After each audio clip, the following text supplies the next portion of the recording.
Good morning, all of you. Welcome to again online classes conducted by the Government of Telangana under the guardianship of Commissioner of Intermediate, Janab Syed Umar Jalil Sahab, Board of Secretary, Board of Intermediate Education. अस्सलामु अलैकुम रहमतुल्लाहि व बरकातुहू।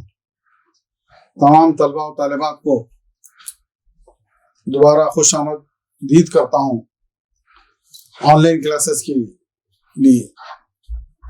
अल्हम्दुलिल्लाह हमने maximum second year का portion मुकम्मल करने के करीब पहुंच रहे हैं। 2B का पोर्शन तकरीबन मुकम्मल हो चुका है और इंशाल्लाह 2A के भी बहुत सारे चैप्टर्स हो गए हैं। अब जो बाकी असबाब थे उनकी तकमील की जा रही है। आपको याद होगा कि इससे पहले हमने आपको क्वाड्रेटिक इक्वेशन यानी दो दर्जे मसावत का चैप्टर हम पढ़ चुके हैं। इससे बात बिल्कुल आया है, दो दर्जे मसावत बोलते ही आपके दिमाग में आता था कि उसमें सिर्फ दो रेशियो होते थे। कोई भी मसावत के अगर दो रेशियो होते थे तो हम उसको बोलते थे क्वाड्रेटिक इक्वेशन यानी दो दर्जे वाली मसावत या दो दर्जे वाली इबारत, जिसको क्वाड्रेटिक एक्सप्रेशन कहते थे। ठीक है, अब जो चैप्टर की हम बहस करने जा रहे हैं उसका नाम है मसावतों का नजरिया यानी थ्योरी ऑफ इक्वेशन। ये चैप्टर भी एग्जामिनेशन के लिहाज से बहुत अहम है। सिर्फ इम्तिहानात के लिए ही अहम नहीं है बल्कि आने वाली जो डिग्री की क्लासेस होगी आपकी या फिर इंजीनियरिंग की क्लासेस होगी उसमें ये चैप्टर्स का बहुत बड़ा इस्तेमाल है, बहुत बड़ा इसका दखल है। तो जब तक आप इन चैप्टर्स पे महारत हासिल नहीं कर सकेंगे, आगे वाले जो हायर क्लासेस है वहां पर इसका जब इस्तेमाल होगा तो आप समझने से कासिर होंगे। तो मैं बता रहा था आपको कि जिस तरह दो दर्जे मसावत में हम दो रेशियो होते हैं और तीन दर्जे अगर तीन रेशियो हैं तो उसको हम बोलते हैं कसीर रुकनी। तीन दर्जे या तीन से आगे, तीन दर्जे हो, चार दर्जे हो, पांच दर्जे हो, यानी इन दर्जे वाली मसावत होती है तो उसको बोलते हैं कसीर रुकनी मसावत यानी पॉलिनोमियल इक्वेशन कहते हैं इसे, ऑफ डिग्री n। ठीक है, तो चैप्टर पे हमको बहस करने का मकसद यही है कि अब तक हम इब्तिदाई क्लासेस में 8th 9th 10th में आप second year 8th 9th 10th में आप क्वाड्रेटिक इक्वेशन उसको किस तरह सॉल्व किया जाए उस पर आप उबूरियत हासिल कर चुके हैं। अब इंशाअल्लाह ताला इस चैप्टर में आप कोई भी मसावत के तीन रेशियो हैं या चार रेशियो हैं तो हम उससे मसावत बना सकेंगे, या फिर कोई कसीर की मसावत दे दिया तो उसकी हम रेशियो मालूम कर सकेंगे। तो हम तीन रेशियो भी मालूम कर सकते हैं, चार रेशियो भी मालूम कर सकते हैं, पांच भी मालूम कर सकते हैं, छह भी मालूम कर सकते हैं। ठीक है, तो यहाँ पर हमारे पास जो मसावत आएगी वो n दर्जे मसावत होगी। ठीक है, अब इसकी तफसील में गए बगैर आपको डायरेक्ट में चैप्टर के चंद अहम नुकात की तरफ तवज्जो मबजूल करवाना चाहता हूँ। पहला है तफाउल। अगर ऐसी कोई तफाउल है fx is equal to a0 x power of n plus a1 x power of n minus 1 plus a2 x power of n minus 2 dash dash dash dash an को कसीर रुकनी n दर्जे यानी दर्जे को इंग्लिश में कहते हैं डिग्री वाली मसावत कहते हैं। तो इसके अंदर कितने दर्जे हैं? पहला फर्स्ट टर्म, सेकंड टर्म, ये क्या है x to the power of n, तो ये क्या है n दर्जे वाली मसावत है। x स्क्वायर बोलते थे दो दर्जे, x बोलते थर्ड डिग्री, x बोलते फोर्थ डिग्री। ठीक है, तो ये क्या है मसावत n डिग्री है, जहां ये a0 a1 a2 a3 ये सब क्या है कांस्टेंट है। ठीक है, अगर fx इज इक्वल टू 0, अगर कोई मसावत क्या है 0 है, n दर्जे वाली कसीर रुकनी मसावत हो, और अगर f alpha is equal to 0, उसके अंदर अगर क्या है अल्फा क्या है उसका सॉल्यूशन है, यानी अल्फा आप दर्ज कर लिए तो एफ अल्फा इक्वल टू 0 होता है तो अल्फा को कसीर रुकनी का रेशा कहते हैं। तो अल्फा क्या हो गया, उसका रूट हो गया यानी रेशा हो गया।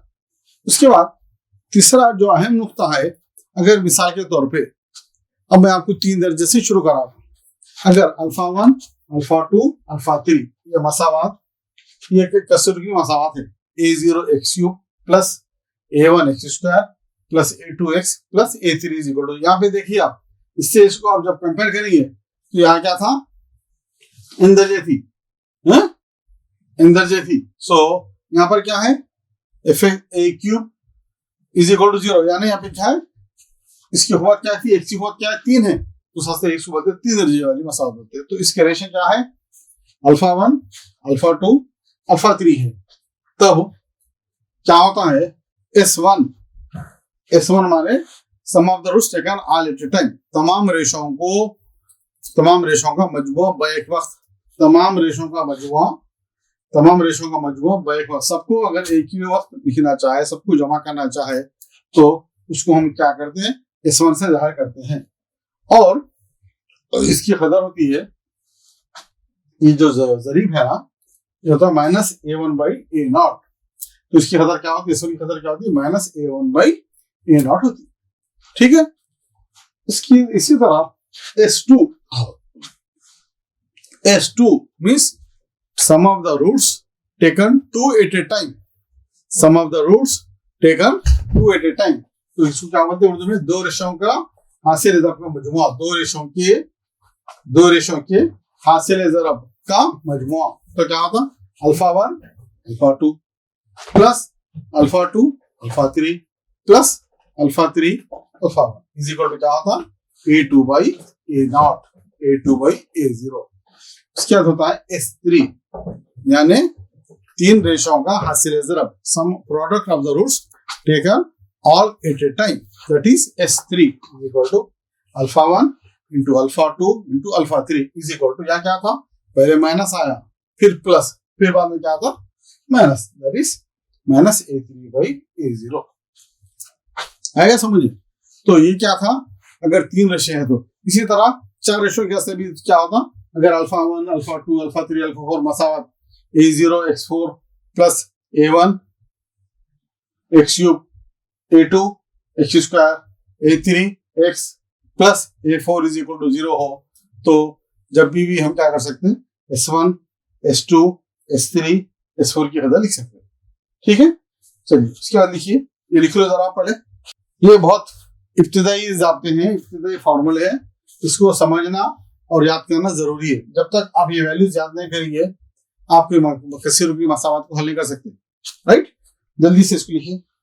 हो गया, क्या हो गया, पहली मसावत ये हुई कसीर रुकनी, दूसरी अगर अल्फा इसका रेशा है तो F alpha is equal to 0 होता।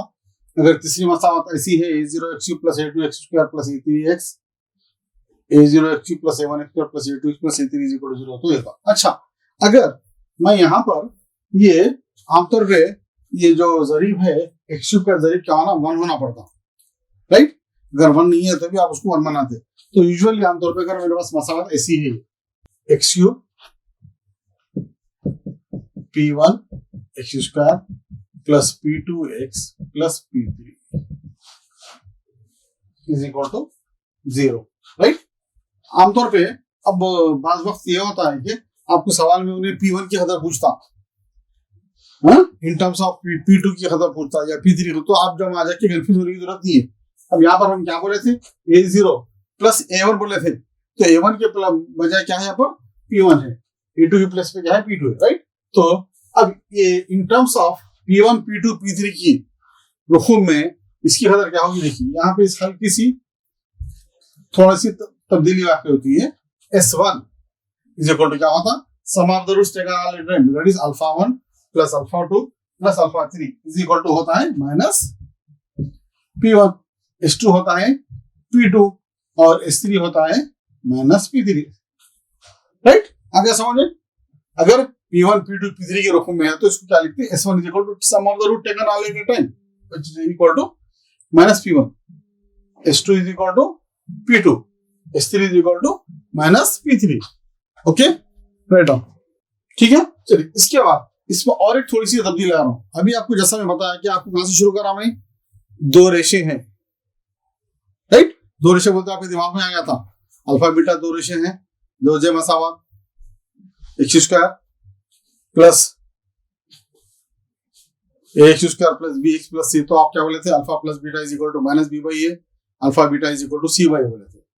तीन रेशे हैं तो क्या बोले थे, S1 is equal to alpha 1 plus alpha 2 plus alpha 3, S2 is equal to alpha 1 alpha 2 plus alpha 2 alpha 3 plus alpha 3 alpha, S3 is equal to S3 equal to alpha 1 alpha 2 alpha 3। Okay, तो अब अगर मिसाल के तौर पे कोई कसी रुकनी की चार रेशे हैं तो जब क्या होता है देखिए, अगर alpha 1 alpha 2 alpha 3 alpha 3 comma alpha 4 मसावत, ये हो गया आपको मसावत चौथा ज़ाब्ता है, right. Alpha 1 alpha 2 alpha 3 alpha मसावत, कौन सी मसावत, अब यहाँ पे भी तब्दीली वाक़ई होगी। क्या होगा तब्दीली, x4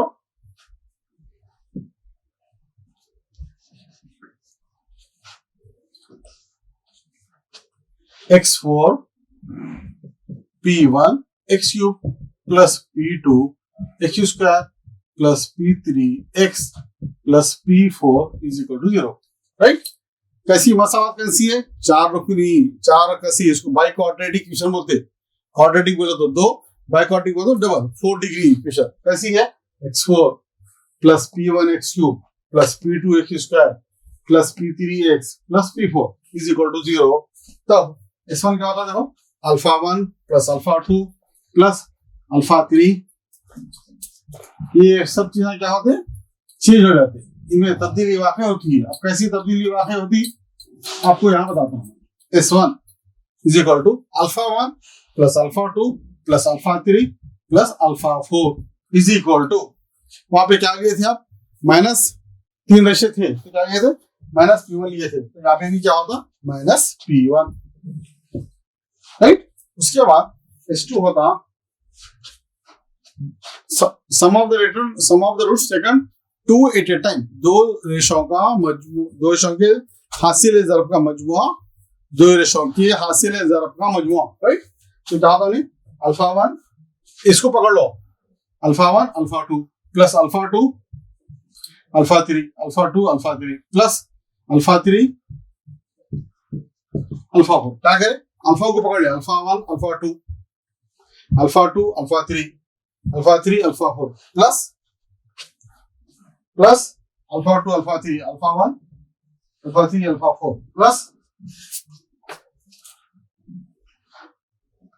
फिर इससे पकड़ना alpha 1 alpha 4, right, alpha 1 alpha 3 फिर अल्फा 1 अल्फा 4, 1 2 3 4 5 1 2 3 4 5 6 और एक आना alpha 2 alpha 4 is equal to, यहाँ माइनस से आता P1, अब यहाँ क्या आता P2 आता, राइट। उसके बाद क्या होता है S3 बोलते क्या होता, दो रेशे लिए थे, अब यहाँ क्या आता, तीन रेशे आते, alpha 1 alpha 2 alpha 3 alpha 1 alpha 2 alpha 3 plus alpha 2 alpha 3 alpha 4 plus alpha 3 alpha 4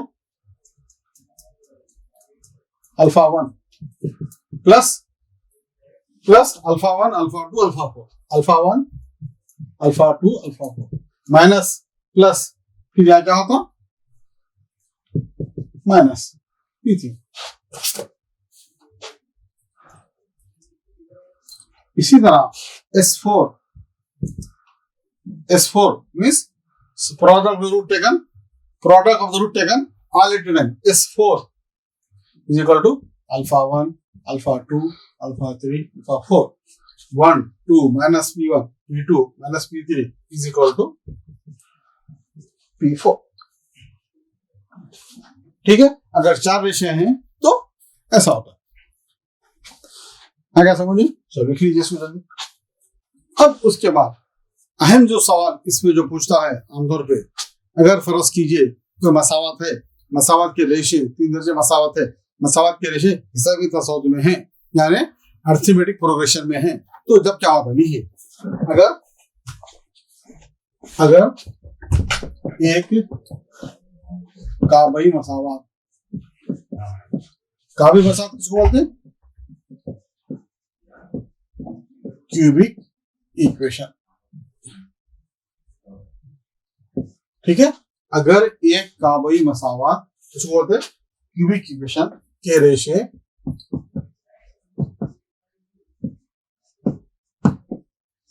हिसाबी तसाउत, हिसाबी तसाउत बोलते हैं अरिथमेटिक प्रोग्रेशन, अरिथमेटिक प्रोग्रेशन में है, तब क्या होगा? तब वो a माइनस डी कॉमा ए और a प्लस डी होंगी। क्या मतलब? कोई काबई मसावात यानी क्यूबिक इक्वेशन है, उसके रेशे हिसाबी तसाउत में यानी अरिथमेटिक प्रोग्रेशन में है, तो रेशे कैसे लेंगे आप? a minus D A plus D. इसी तरह अगर एक काबई मसावात के रेशे जियोमेट्रिया तसाउत, ज्योमेट्री तसाउत बोलते हैं इंग्लिश में जियोमेट्रिक प्रोग्रेशन में है, तब वो क्या होंगे? ए बाई आर कॉमा ए और ए आर होंगे। क्या मतलब? अगर मसावात के रेशे ज्योमेट्रिक प्रोग्रेशन में हैं, तो आप रेशे कैसे लेंगे? ए बाई आर ए आर लेंगे। इसी तरह अगर मसावात के, कौन सी मसावात है? काबई मसावात है, उसके रेशे हार्मोनिक तसाउत यानी हार्मोनिक प्रोग्रेशन में है, हार्मोनिक तसाउत यानी हार्मोनिक प्रोग्रेशन में है, तो जब क्या करेंगे? मसावात को, जो दिया मसावात, उसको क्या करेंगे? हिसाबी तसाउत में कन्वर्ट करेंगे। कन्वर्ट करने के बाद उसके रेशे फिर आप वही सपोज करेंगे a minus D A plus D लेके उसको सिंप्लीफाई करेंगे, कंपेयर करने के बाद जो भी तरीका है उस तरीके से हल करने का, फिर उसको रिवैक्स सब्स्टिट्यूट करेंगे तो आपको क्या आ जाएगा? उसके रेशे क्या आएंगे? हार्मोनिक तसाउत आएंगे। आइए समझ में। नेक्स्ट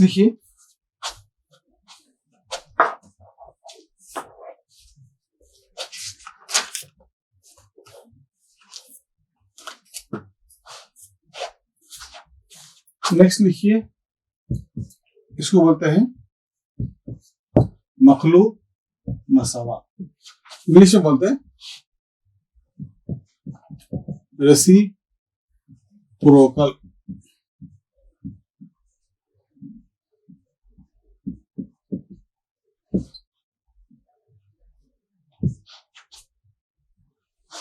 रेसिप्रोकल इक्वेशन यानी मखलूक मसावा। अगर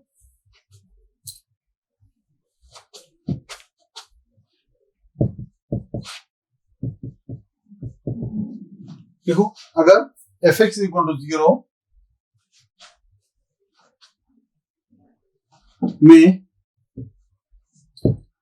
x के बजाय 1/x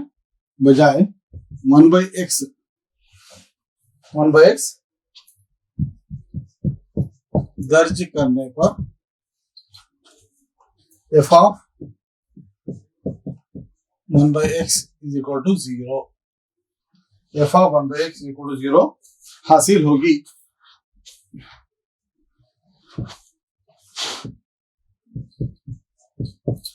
ठीक है, क्या करेंगे? मसावात f of x दे दिया था उन्हें, f of x में क्या करे? x के बजाय क्या करे? 1/x दर्ज करे, तो क्या हो गया? 1/x हो गया, f of x equal to हासिल होगी, जो fx की मखलूक मसावात कहलाएगी, जो एफ(x) की मखलूक मसावत करेगी। ठीक है, तो क्या करें, देखिए हम मसावत को क्या करें, x से बजाय 1/x दर्ज कर लिया, तो क्या बन गई, रेसिप्रोकल इक्वेशन हो गई। आगे समझें, ये this are the basic important facts, important फॉर्मूले, इसकी बुनियाद पे इंशाल्लाह हम कोशिश करेंगे। तो जैसा कि आपको बताया था मैं कि इस चैप्टर में से 9 मार्क्स के क्वेश्चन आते हैं एग्जामिनेशन में। ये क्वेश्चन है वेरी शॉर्ट क्वेश्चन 2 मार्क्स का, और एक क्वेश्चन आता है लॉन्ग 7 मार्क्स का। ये तो सिर्फ एग्जामिनेशन के हद तक रहे, लेकिन हमको सिर्फ एग्जामिनेशन पास होना नहीं है, बल्कि इसका फाउंडेशन हासिल करना है, ताकि आने वाली हायर क्लासेस में हम इसका सही इस्तेमाल कर सके। Okay, right. Now after this इंशाल्लाह we will do the questions. चलिए अब उसका सवाल लिखिए। ये चैप्टर भी बहुत आसान है, बहुत आसान चैप्टर है। जिस तरह आप 2 दर्जे मसावत पढ़े थे, कॉन्ट्रडिक्शन, ये भी उसी तरह का है। सिर्फ इसके अंदर क्या है मालूम, आपको 3-4 रेशे मालूम करना पड़ता है। ठीक है, तो चलिए इंशाल्लाह we will do questions on this. सवाल लिखिए। अगर ये 2 मार्क्स का सवाल है, निहायत मुख्तसर तरीन सवाल,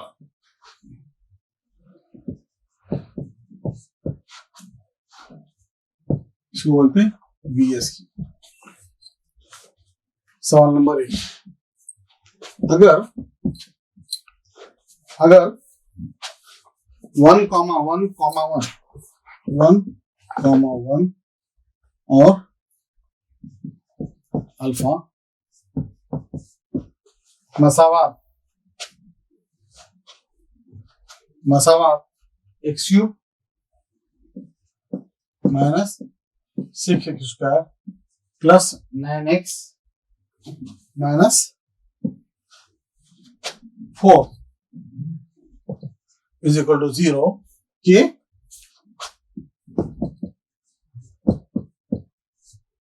रेशे हैं। x³ minus 6x² plus 9x minus 4 is equal to 0 के रेशे हैं, तब अल्फा की कदर मालूम करो। सवाल देखते ही आपके समझ में आ गया कि 3 दर्जे मसावत है, क्योंकि x की हुकूमत क्या है, 3 है, राइट। और उन्हें रेशे भी 3 दे दिया, एक है 1, फिर दूसरा भी 1, तीसरा क्या है, अल्फा, राइट। तो अब पूछ रहा हूं कि अल्फा की कदर मालूम करो। चलिए, अगर अभी मैं जो आपको ज़ाब्ते लिखाया, जो इंपॉर्टेंट पॉइंट समझाया, उसको आप just at a glance revise करें, तो आपको मालूम होगा कि एक ज़ाब्ता लिखा था मैं, S3 की कदर लिखा था। S3 की कदर क्या थी, हल। S3 लिखेगा, what is S3, alpha 1, alpha 2, alpha 3, 3 रेशों का हासिल ज़रब S3 इज इक्वल टू क्या था, वो S minus A1 by A0, A2 by A0 minus A3 by A0। ठीक है, यहाँ पर A0 था, या A1 था, या A2 था, या A3 था। So what is S3 minus A3 by A0 बोले थे। सो विच इज इक्वल टू, अब यहाँ पर क्या है देखो, A0 1, A1 minus 6, A2 plus 9, A3 minus 4, so rate minus 4, minus into minus plus 4 divided by A0। यहाँ x³ का तारीफ कुछ भी नहीं है, तो क्या समझ जाते हैं, 1, राइट ना। तो इसका मतलब हो गया S3 की कदर क्या है, 4 है, लेकिन सवाल में क्या दिया था, 1 1 1, ये क्या है, रेशियो है। So it means that alpha is equal to 1, 1 into what is alpha 3, alpha which is equal to plus 4। अगर मैं तीनों को ज़रब दिया, so it means that alpha is equal to 4। तो इसका मतलब ये हुआ कि अल्फा की कदर क्या आ गई, 4 आ गई। देखिए सवाल सिर्फ एक ही लाइन में आ रहा है आपको, सिर्फ एक ही लाइन में जवाब मिल जाता आपको, लेकिन ये सवाल की पहला सवाल था, इब्तिदाई सवाल था, इसीलिए आपको मैं तफसील से समझा दिया। तो अल्फा की कदर क्या आ गई, 4। ये हो गया आपका 2 मार्क्स का क्वेश्चन। आया समझ में? सो बहुत इजी सवाल आते हैं। और एक सवाल लिखिए, दूसरा सवाल लिखिए, अगर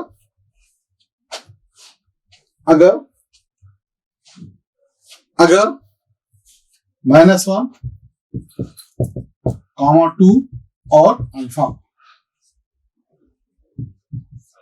मसावा 2x³ + x² मसावा 2x³ + x² -7x - 6 = 0 के रेशियो हैं, तब अल्फा मालूम करो।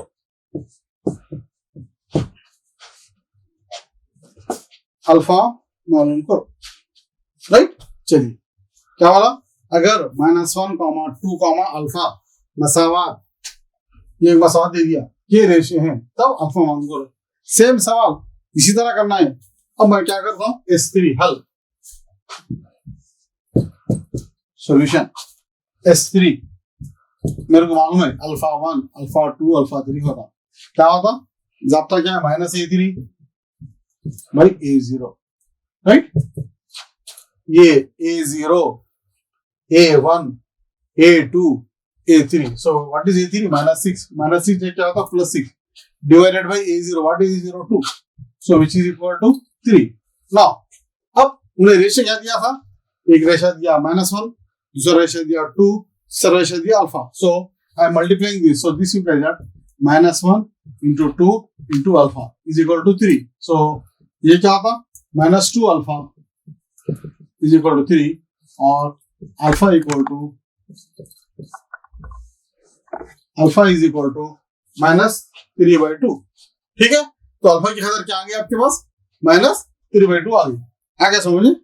तो ये देखिए बहुत आसान सवाल है, आप जाइए इसकी प्रैक्टिस करिए, इसको ज़ाब्ते करिए, और किताब के हलशुदा सवाल जो है, सॉल्व प्रॉब्लम जो है, उसको समझने और करने की कोशिश करके आइए नेक्स्ट क्लास में। तो इंशाल्लाह आने वाली क्लास आपके लिए बहुत आसान हो जाएगी, ठीक है। जब तक है कि खुदा हाफिज, थैंक यू। इंशाल्लाह फिर आइंदी क्लास में मुलाकात होगी। खुदा हाफिज।